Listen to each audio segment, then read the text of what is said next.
What is going on, everyone? We are here for week 4 of the GT4 Falken Tyres Fixed Track Guide series, and this week we are at Road Atlanta. Very cool little circuit.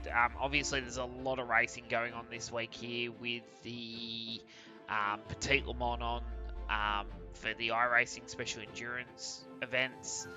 So it seems to be a lot of the GT style cars have all sort of lined up with this circuit for the week. So lots of great practice to be had across multiple classes. I'm pretty sure the IMSA Michelin Pilot Series is also here this week as well. So there's quite a lot of racing to be done. So hopefully this guide will sort of just give you some understandings.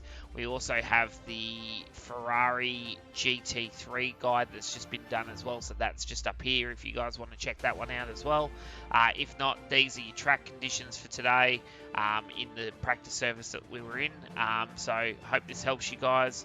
Thank you to everybody that's been watching the videos, liking, commenting, sharing them, subscribing to the channel. It's really cool, guys. I really appreciate all the support and feedback that we've been getting.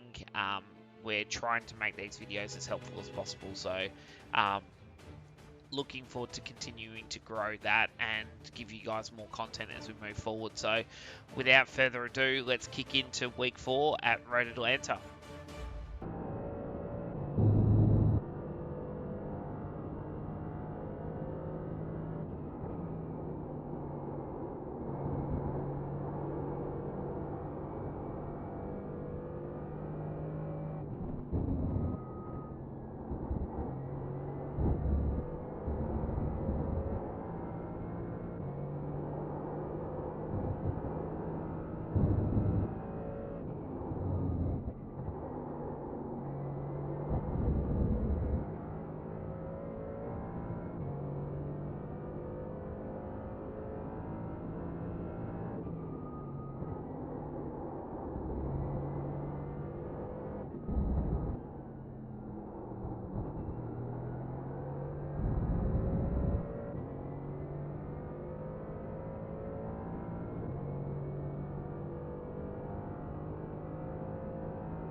Alright guys, so now we're going to break down the lap. So as we're coming down into turn 1, you want to be on the left hand side of the circuit and you're looking for the end of the pit wall just here. So once we get to this point here, it's a nice big brake pressure. 5th gear, I'm only going back 1 gear here. You can go to 3rd if you slow the entry down a little bit more, but I don't really feel like it's any benefit, to be honest, because then you're having to shift back to 4th quite quickly. So it's better to try and flow the car in 4th.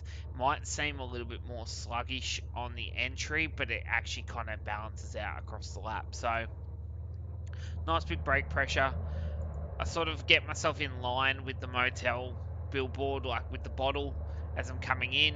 So, and then as you can tell, I'm already starting to drift towards the inside with the way the road campers in. You want to make sure you're at the apex quite early.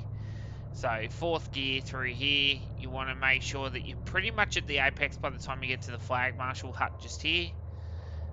And then once you get to that point, once you clip this 3rd blue square, so about this point you need to be on the throttle, nice and aggressive up the hill. So if you don't do that, you're not going to make pace, you're just going to actually sort of lose a lot of time. The car's got quite a bit of understeer in it, so you're going to slide probably to about this point here, and then you want to try and get yourself back towards the blue cone, that second little group of trees up here as you're coming up the hill. Still in 4th, you'll run 4th the whole way up the hill. Once you get to this point where you're just sort of cresting the hill, You're just about in line with the flag marshal hut on the right hand side here. You start to change your trajectory of the corner and you start to look for the curb on the left hand side, which I then aim for the V in the trees just there, and you'll see that once we get to the apex, so I follow this nice big brake application at the curb, and then once I sort of get to this white line across the track, I actually start to come off the curb and head towards the V. And you'll see that once I get there, I'm right at the apex. So right at this point here. So from that point there, you can start to pick the throttle up. Third gear. Now, you want to chase the car to the inside of the circuit. You're going to get a little bit of understeer anyway, and you're going to head that way. You've got to be careful here, but because it does have this tendency to change balance very quickly just through this part. So you'll get understeer at that corner, but as you're coming off this curb, you'll get quite a bit of like snap oversteer. Like, it's not going to kill you, but the car does move around in the rear just a little tiny bit through here. So make sure you're on the curb to help rotate the car through the corner. Sacrifice a little bit. You don't want to be on the throttle hard and pushing off this curb. You want to stay on the curb till you get to the third or second blue square. Really, to be honest, but you want to sort of hold it as well as you can until you get right off this curb. And then you want to come as close to this white line down the hill as possible. Still in fourth gear. You want to lift. Well, I say lift. It's lift in some cars, it's not lift in other cars. I'm finding with this I'm not really having to lift. Especially if I make sure I'm as far to the left as possible. I'm able to flow a lot of speed, but I want to turn in at the end of the curb here on the left. Turn the car down into the gully. You'll see there's a little bit of like, it rolls in. Use a little bit of curb here, and then you want to straight line the car across. Use a tiny bit of curb here, and then you want to use quite a lot of curb here. Start braking once you get to the curb. Back to third gear. You want to turn off on the last blue square to try and open the corner up as much as possible. You want to clip the apex when you're in line with the flag marshal hut, so right now. And then you need to be on that throttle hard. The car's going to push out of here. You're going to use all the circuit. So use all of this. This car, it's not too bad to use this. It doesn't bounce around too much. Use all that little escape road and then start to run yourself out towards the left-hand side to prep for the next corner. Up to fourth.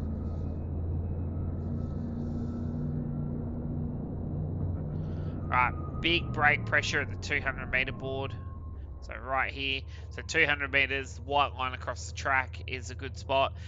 In a quali run, you can actually go a little bit deeper, so you're probably looking at more like you'll see there's a extra bit of bitumen that's been put on the side of the track, so where it actually diamonds in, so at about this point here, you can probably get to as well. So more when you're on lower fuel or new tyres sort of thing, like especially once the tyres come up in that first lap where you're really pushing on it, you can probably go a little bit further. Fourth gear back to third. You'll see the tyre bundle just here at the moment. Once I get to that, I start to turn the car at the corner, and I sort of have the left-hand tyres on the crack on the bitumen that's about a foot in. The only reason I do that is because the way the track actually rolls into the corner. I just find if I'm a little bit closer, the car actually rotates a little bit nicer. If I'm up there, it actually looks like it crests, and the car doesn't seem to turn in as nice. So turn in at the white line tyre bundles. Get nice and close, use a bit of curb to help rotate the car through the corner. Car's going to push off. You use all the circuit. You want to be braking about here, so about 4 blue squares from the end. Nice big brake pressure, back to second gear. Now this one's tricky. You want to turn in just past the end of the cone. You'll actually see the colour of the line changes from yellow to white right at that point there.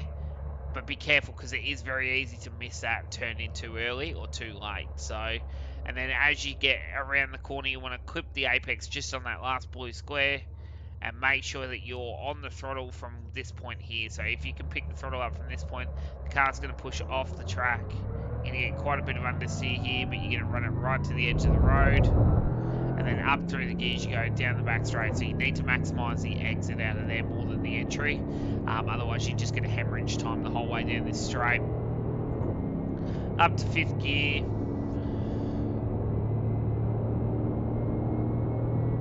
You want to start to set yourself up on the right hand side as we're coming through this part.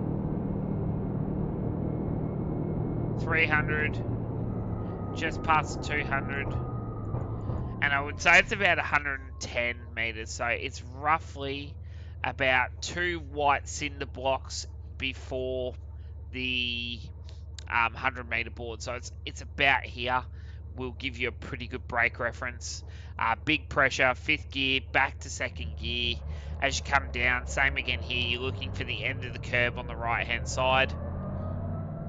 You want to turn the car in once it gets to that curb. So right now, turn the car and use quite a lot of curb on the inside.